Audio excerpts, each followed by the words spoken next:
하루에 특별했던 한 종목을 알아보는 시간, 오늘의 한 종목 시간이 돌아왔습니다. 오늘 같은 경우에는 지수에 대한 내용을 한번 설명드려 볼까 합니다.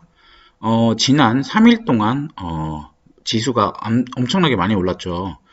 지수 같은 경우에 대략 1450포인트 정도에서부터 거의 한 20% 정도 올랐는데요. 이렇게 되면서 지수 안에 있는 개별 종목들은 거의 40%에서 50%씩 상승한 모습 종목들이 굉장히 많습니다. 그러면 오늘 오후에 갑자기 이제 장이 많이 흔들린 모습을 볼 수 있습니다. 보시면 이렇게 계속 우상향 하는 모습을 보여주고 있었는데 오늘 이 우상향 하는 그 흐름에서 좀 의미 있게 하락하는 모습을 보여줬고요.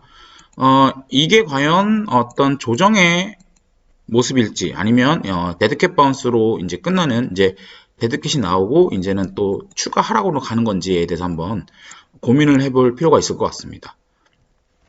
일단 기본적으로 기술적으로는 저점 대비 40에서 50% 상승한 종목들이 많아요. 그렇기 때문에 차익 실현 매물이 나올 확률이 굉장히 높죠. 간단하게 봐서 셀트리온 같은 경우에 시젠 같은 경우에는 거의 엄청나게 많이 올랐고 최근에 많이 폭락했다가 반등했던 종목들 중에는 삼성전자를 보더라도 최근 이 바닥에서부터 대략 한 20% 정도 올랐고요. 또 현대차 같은 경우에도 굉장히 많이 올랐습니다. 현대차 같은 경우에도 바닥 대비 대략 65,000원에서 한 30% 정도 오른 모습을 보여주고 있습니다. 그래서 이렇게 좀 대형주마저도 한 20-30% 올랐는데 보통 우리가 대형주 투자할 때 1년 수익률을 한 20% 30% 보는데 이게 벌써 한 3일 만에 다 나온 거죠. 그래서 기본적으로 차익 실현 매물이 좀 나올 확률이 높습니다. 그리고 현재 상황이 정책적 정책적 공조와 그리고 현실간의 괴리가 조금 있습니다. 그래서 무슨 얘기냐? 사실 최근에 이제 미국이나 이런 데서 계속 어떤 돈을 푸는 모습을 보여줬습니다. 이렇게 보시면 미국이 2,500조의 슈퍼 부양책을 타결했으면서 이제 돈을 쓰게 하는 이런 모습을 보여주고 있습니다. 하지만 좀 중요한 게 뭔가요? 코로나 자체는 어떤 이런 돈을 푼다고 움직이는 돈을 푼다고 내가 무서워서 얼른 없어줄게 이런 게 아니잖아요. 그렇기 때문에 코로나 바이러스 같은 경우에는 오히려 이제 계속 아직 증가세에 있는 모습을 볼 수 있습니다. 특히 이번 같은 경우에 중국에 이어서 이제 이탈리아, 스페인, 독일, 이란 등 이렇게 유럽들과 미국 그리고 또 어느 국가가 있냐면 바로 일본이 있는 거죠. 그래서 일본 같은 경우에도 이 올림픽을 연기하자마자 바로 이제 확진자들이 늘어나는 모습을 보여주고 있습니다. 그래서 도쿄 같은 경우에서도 지금 이제 식품료 이제 사재기 파동이 일어나고 있습니다. 그러니까 얘네들 자체도 여지껏 확진자들을 검사를 아예 안 했으니까 확진자가 안 나타나는 거였는데 이제 올림픽이라는 어떤 좀 중요한 포인트를 좀 이제 숨을 돌리고 나니까 이제는 본격적으로 검사를 하게 되면서 이제 확진자들이 막 늘어나는 거죠. 그리고 유럽 같은 경우에도 계속 이렇게 늘어나고 있고요. 그렇게 되면 어떻게 되느냐? 이 코로나에 대한 간단하게 말씀드리자면 아직 미국과 유럽은 잡히지가 않았어요. 그죠? 중국과 한국은 그래도 어느 정도 좀 잡히는 모습을 보여주고 있지만요. 그리고 이제 시작하는 일본 그리고 추가로 이제 악재가 반영된 지표들이 발표될 겁니다. 어떤 것을 이제 지표로 보면요. 우리가 이제 코로나가 발생된 게 2월 초였죠. 중국에서요. 그리고 전 세계적으로 이제 퍼진 게 3월 초였는데, 그렇게 되면 1분기 말, 그러니까 3월 1일부터 3월 30일까지, 지금 미국 같은 경우에는 3월 13일, 이때가 이제 3월 10일 정도부터가 아주 폭발적으로 증가하는 추세였으니까, 이 1분기의 마지막 부분, 그 부분에 대해서는 이제 실적이 조금씩 기스가 난다는 거죠. 그래서 어떤 게 나오느냐? 바로, 미국 같은 경우에는 신규 실업수당 청구 건수가 이제 늘어날 수 있다. 이런 게 이제 지금 반영이 될 수 있다는 건데요. 오늘이죠. 오늘 밤에 나올 신규 실업수당 청구 건수, 요거가 이제 좀 중요합니다. 요게 이제 최악의 경우에 이제 400만 명까지 하겠는데, 우리가 알고 있는 것처럼 이 400만 명이라는 어떤 사람들이 다 실업을 했다는 것 자체가 굉장히 어떤 소비 여력이 많이 떨어진다는 걸 알 수 있는 거죠. 물론 미국에서 이렇게 돈을 풀긴 했지만, 일단은 이 돈을 푸는 것과 이 당장 잘리는 거는 좀 차이가 있으니까요.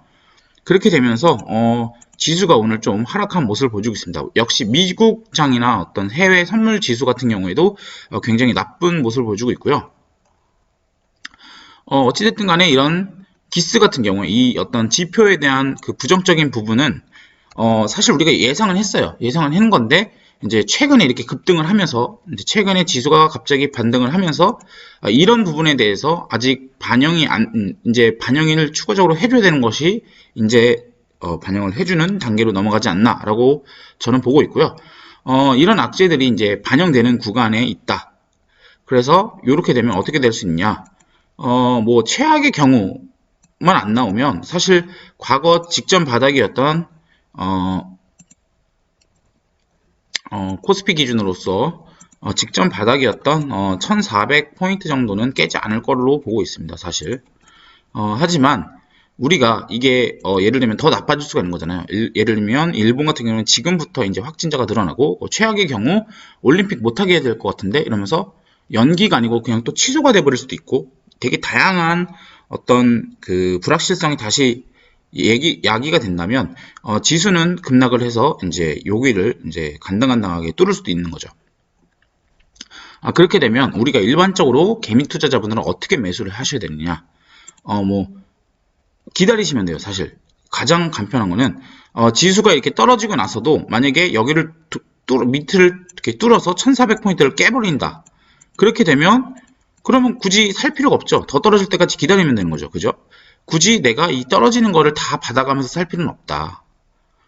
그렇기 때문에 어떤 시그널을 보일 때 사라? 3월 23일, 3월 25일, 3월 24일 차트를 한번 보시죠. 보시면 3월 23일 날 이제 이 전저점을 깨지 않는 양봉이 나와주면서 반등이 나왔죠. 그렇다면 여러분들 같은 경우에는 3월 23일 같은 이런 도지봉이 나오고 그 다음에 이제 상승봉이 나올 텐데 이 5일선 돌파하는 모습만 보여줄 때 그때 사셔도 늦지 않는다라고 저는 보고 있습니다.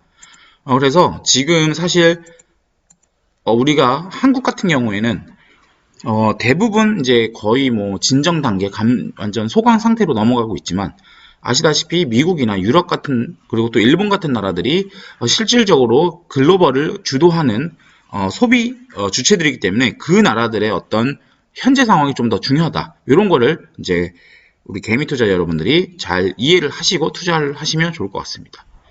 그래서 이제 제가 보는 거는 이제 좀 조정이 있을 것 같다. 다만 조정 구간에서 떨어진다고 사지 말고 이런 3월 23일 같은 봉들이 나올 때 조금씩 담아라 라고 정리해드리고 싶습니다. 그러면 오늘은 여기까지 간단하게 마쳐드리고요. 지금까지 급등TV 빵형이었습니다. 구독과 좋아요 그리고 알람 설정까지 부탁드리겠습니다.